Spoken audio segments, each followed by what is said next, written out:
শ্যামনগর কাউগাছি এক পঞ্চায়েতের অন্তর্গত ঘেষমাঠ এলাকায় বিজেপির মহিলা কর্মীকে বিবস্ত্র করে মারধর এবং ধারালো অস্ত্র দিয়ে কোপ মারার অভিযোগ উঠল তৃণমূল কংগ্রেস শাসিত দুষ্কৃতীদের বিরুদ্ধে। আহত মহিলা বিজেপি কর্মীকে নিয়ে আসা হয় ব্যারাকপুর বিএন বসু মহকুমা হাসপাতালে।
সরকার, রাহুল বিশ্বাস, সোমেন বিশ্বাস, তারপরে সমীর সরকার, অনেক পাড়ার সবাই পাড়ার মেয়ে ছেলে বেটা ছেলে সমাজ হয়ে গেছে।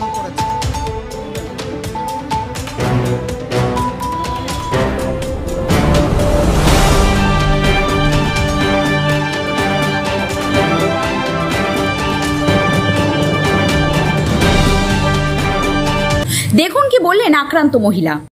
পাশের বাড়ি একজনের সাথে জল নিয়ে ঝামেলা হয়েছে, পাশের বাড়িতে একজনের সঙ্গে জল নিয়ে ঝামেলা হয়েছে, সেইটা নিয়ে আসে ওই চেঁচামেচি খিস্তে কাস্তা করেছিল। আমার মেয়ে অনেক ছিল, একজনের জল ভরে দিয়েছে, তাই বলে কি 5 মিনিট জল বেশি নিয়েছে।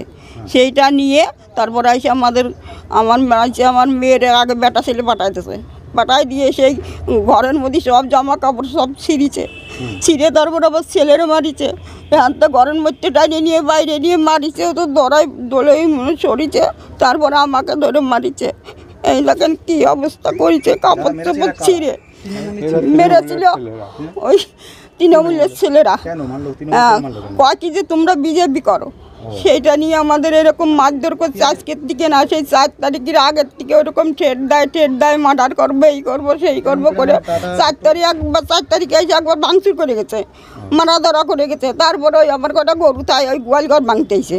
এই গোয়ালঘরটা কি অবস্থা আমি নিয়ে, আমার স্বামী এরকম পারে না, হসপিটালে ভর্তি ছিল।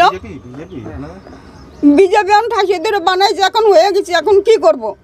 তারা যেটা করবে সেইটাই তো, এতদিন তো তাদের ভোট দিয়ে আসলাম, এখন যেটা করবে সেইটা, তাদের উপরে আমরা কথা বলতে পারি না। তারপরে আমার এই স্বামী অসুস্থ হয়ে গেল, 5-6 দিন হসপিটালে ভর্তি থেকেছিল।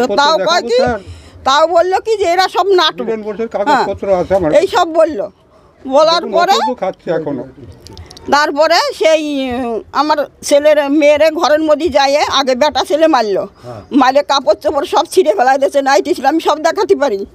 তারপরে সেইগুলো করে আবার পাড়ার সব মেয়ে ছেলেটা নিয়ে আসছে, মেয়ে ছেলেদের বেটা ছেলেদের আমাদের এরকম জবরদস্তির মারধর করে গেছে, এই করে গেছে।